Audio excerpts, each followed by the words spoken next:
어제 우리는 구원받은 사람에게 더 이상 율법이 효력을 가지지 못한다는 것을 살펴보았습니다.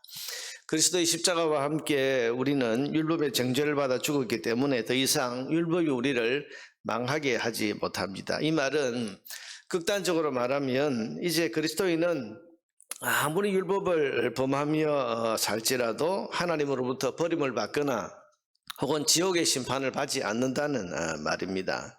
예수님 안에서 우리는 이미 죽었기 때문에 더 이상 율법의 정죄가 우리에게 임할 수 없습니다.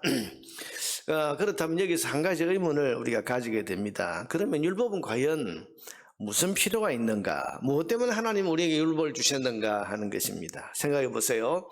율법은 우리를 구원에 이르게도 못합니다. 어차피 율법을 완전히 지켜서 구원에 이를 수 있는 사람은 아무도 없기 때문입니다. 그렇다고 해서 또 율법이란 것이 우리를 심판하는 도구가 되는가 하면 예수 믿는 우리에게는 더 이상 심판의 도구가 될 수도 없습니다. 이미 우리는 죽었기 때문에 율법의 정죄를 이제 받지 않기 때문입니다. 그렇다면 우리를 구원하게 하지도 못하고 또 우리를 정죄하지도 못하는 이 율법이 우리에게 그럼 무슨 필요가 있는가? 하나님 왜 이런 율법을 우리에게 주셨는가 하는 것입니다. 그래서 어떤 사람들은 율법 무용론을 말하기도 합니다. 율법이란 것은 구약 시대에나 필요한 거지 이미 은혜 시대가 된 지금은 아무 필요가 없다. 그러니 우상 섬기지 마라, 안식일을 지키라, 거짓말하지 말라, 11조 하라, 이런 율법은 더 이상 우리가 지킬 필요가 없다. 그런 극단적인 주장을 하기도 합니다. 이런 주장들에 대해서 오늘 본문을 비롯한 성경 말씀은 율법이 필요하다. 왜 필요한가? 또 어떤 기능을 가진 것인가, 이걸 우리에게 가르쳐주고 있는데 이것을 간단하게 두 가지로 말씀을 드립니다. 첫째로 율법의 기능이 뭐냐? 율법은 죄를 진단하는 기능을 합니다. 7절에 보니까 그런즉 우리가 무슨 말 하리요? 율법이 죄냐? 그럴 수 없느니라. 율법으로 말미암지 않고는 내가 죄를 알지 못하였으니, 곧 율법이 탐내지 말라 하지 아니하였더라면 내가 탐심을 알지 못하였으리다. 이게 무슨 말인가 하면 사람들은 겉으로 드러난 그런 도적질만 죄라고 생각합니다. 마음에 무슨 생각을 갖고 무슨 탐심을 가지고 이건 죄라고 생각하지 않습니다. 그리고 마음에 탐심을 품어도 그걸 어떤 행동으로만 옮기지 않으면 나는 괜찮은 사람, 나는 또 정직한 사람, 그렇게 사는 사람이라고 생각을 합니다. 그런데 하나님이 주신 율법을 읽어보았더니 거기에 탐심이 죄다, 그렇게 규정되어 있는 겁니다. 그렇다면 마음에 탐심을 품었던 이 사람은 율법 앞에 가기 전까지는 나는 의로운 사람이다. 왜? 행동으로 죄를 안 지었으니까. 그렇게 생각을 했는데 율법 앞에 가서 율법으로 자기를 들여다보았더니 나는 탐심을 가진 것을 하나님이 죄라고 하셨으니 나는 죄인이라는 것이 드러나게 되었습니다. 말하자면 율법은 사람의 죄를 진단하는 기능을 가졌다는 것입니다. 그래서 율법이 없었더라면 죄를 죄로 알지 못하였으리라. 이러면 지금도 우상 숭배하는 사람들은요, 자기들이 죄를 짓는다고 생각하지 않습니다. 혹은 또 동성애를 주장하고 또 그렇게 하는 사람들은 이게 자기가 죄라고 생각하지 않습니다. 그런데 율법 앞에 가서 보면 이건 죄구나. 나는 이런 생활을 하고 이런 마음을 품었으니 나는 죄인이구나 하는 것을 알게 되는 겁니다. 그래서 율법의 기능이, 첫 번째 기능이 뭡니까? 죄를 진단하는 기능을 가졌다. 병원에 가면 의사들이 진단을 합니다. 그래서 문진이라고 해서 말로 그 사람의 정세를 물어서 병을 찾아내 보기도 하고 혈액 검사를 하기도 하고 마지막으로 종합검진을 합니다. 그러니까 종합검진까지 했는데 특별한 것이 없으면 의사는 당신은 건강합니다, 그렇게 선언을 하죠. 그런데 이 사람이 아무리 생각해도 나는 좀 몸이 이상하다. 그래서 큰 병원에 가서 정밀한 검사를 받았습니다. MRI도 하고 CT도 하고 혹은 내시경도 하고 그랬더니 전에 발견하지 못하던 작은 종양이가 안에 있다는 게 발견이 됐다. 그때부터 이 사람은 환자가 되는 겁니다. 여러분, 그게 발견되기 전까지는, 그래서 정밀한 검사를 하기 전까지는 나는 건강한 사람이다, 그렇게 생각했는데 정밀한 검사를 해보니까 나는 환자구나, 내 안에 병이 있구나, 이걸 알게 되는 거죠. 여러분, 이런 역할을 하는 것이 바로 율법이라는 것입니다. 사람들은 하나님의 말씀, 율법 앞에 오기 전까지는 자기가 의인인 줄로 압니다. 그런데 하나님의 말씀의 정밀함을 가지고 우리의 마음, 내 생각 깊은 곳에 있는 것까지도 하나하나 살펴보니까 나는 죄인이구나. 그래서 율법을 읽고 또 율법을 가까이 하게 되면 내가 죄인이라는 것을 진단할 수 있게 됩니다. 그런데 여러분, 진단은 치료가 아니죠.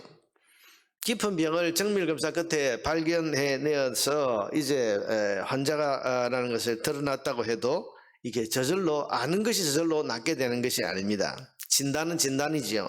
그때부터 이제 치료가 있어야 되는 겁니다. 마찬가지로 율법은 진단일 뿐 치료를 못합니다. 율법은 죄를 밝혀내는 데는 최고의 것이지만 그 율법을 가지고 죄를 이기고 구원에 이르기는 절대로 못하는 것입니다. 그러나 그렇다고 해도 먼저 병을 진단하지 않으면 어떻게 치료할 수 있겠습니까? 진단이 제일 중요한 것입니다. 먼저 있어야 될 것입니다. 우리가 율법을 가까이 하고 날마다 말씀을 들여다보는 것은 우리의 현재 영적 상태를 알려주는데 이 율법만큼 좋은 것이 없기 때문입니다. 율법은 우리가 하나님 앞에 죄인임을 알게 해주는 최고의 도구로서의 가치를 가집니다. 그래서 율법을 가까이 하는 사람이 구원의 치료로 나아갈 수 있고, 율법을 날마다 들여다보고 자기의 영적 건강 상태를 살피는 사람이 영적인 건강함을 잃지 않게 되는 것입니다.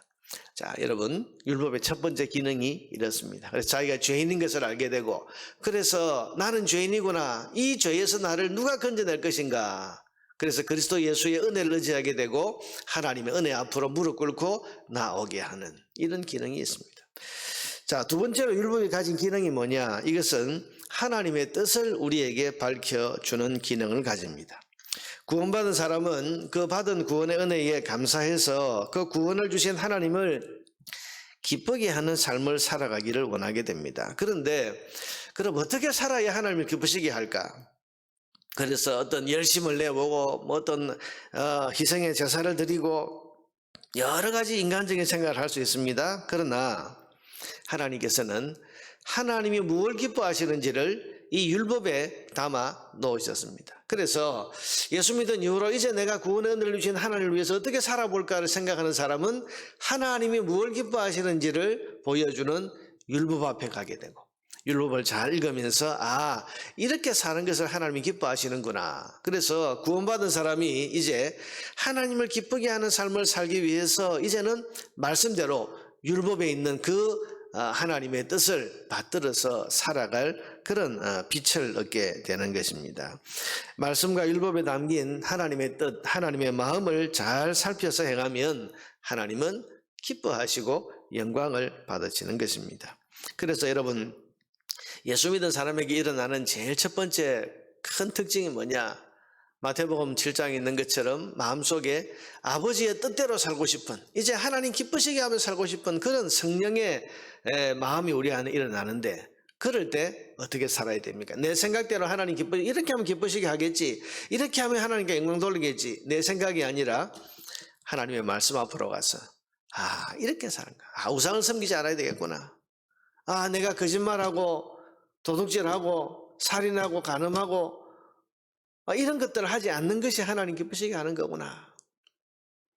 그래서 더욱더 율법을 따라 살게 되는 것입니다. 어제도 말씀드렸지만 우리 그리스도인이 율법대로 말씀대로 살아가는 것은, 예수 믿기 전에는 유대인들처럼 율법의 저주가 두려워서 두려움 속에서 율법을 지키는 그런 것이었다면, 예수 믿은 이후에는 이제 하나님을 기쁘시게 하는 것이 무엇인가, 그것을 율법에서 찾고, 그래서 하나님 기쁘시게 하자는 그 중심을 가지고 율법을 지켜 살아가는 것입니다. 은혜를 주신 하나님의 뜻이 여기에 있고, 구원의 선물을 주신 그런 하나님이 원하시는 바가 이 말씀 속에 담겨 있는데, 어떻게 구원받은 성도가 이 하나님의 말씀과 율법을 무시할 수 있겠습니까? 자, 여러분, 어제 결론적으로 말씀드린 것처럼 우리가 이게 죄입니까 아닙니까? 이거 따지면서 죄면 내가 안 하고 죄 아니면 내가 하고, 여러분, 이것이 아니라 우리 안에 계신 성령께서 하나님 기뻐하시는 것이 뭔가, 하나님 기뻐하시는 삶을 살고 싶다, 그래서 자발적으로 말씀을 지켜 행하는 것입니다. 주의를 지키고 우리가 11조를 드리고 또 봉사를 하고 이 모든 것들이 이제 어떤 복을 받기 위해서도 아니고 또 뭔가 이렇게 하지 않으면 하나님의 어떤 율법의 저주가 있기 때문에 그런 것도 아니고 하나님 기쁘시게 하는 길이 이것이라고 생각해서 이제는 자발적으로 우리가 자원하는 마음으로 그렇게 지켜 행하는 것입니다. 오늘 우리가 이 새벽에 기도하러 나온 것도 여러분 이 새벽 첫 시간에 하나님 만나고 또 하나님과 깊은 대화를 나누는 것을 사모하는 마음으로 우리가 나온 거 아닙니까? 새벽 기도 안 나오면 뭐가 하나님 벌 주신다 이러면 그것 때문에 우리가 무서워서 나온 거 아니잖아요. 그러니 율법의 기능이 뭐냐? 하나님의 뜻이 여기에 담겨 있어서 우리가 말씀대로 사는 것은 하나님 기쁘시게 하고 하나님께 영광 돌리기 위한 그것을 성경이 가르쳐 주기 때문에 우리가 이 말씀대로 살아가기를 힘쓰는 것입니다. 여러분 오늘 하루도 우리의 삶의 이유가 여기에 있다. 오늘도 우리가 하나님께 영광을 돌리고 말씀대로 살아야 할 이유가 여기에 있다는 것을 깊이 기억하면서 우리 하나님께서 성령의 인도를 따라서 하나님 기뻐하시고 하나님께 영광 돌리는 그런 삶의 중심을 가지고 말씀대로 말씀 붙들고 그렇게 살아서 하나님께 영광 돌리는 저와 여러분의 삶이 되기를 주의 이름으로 축원합니다.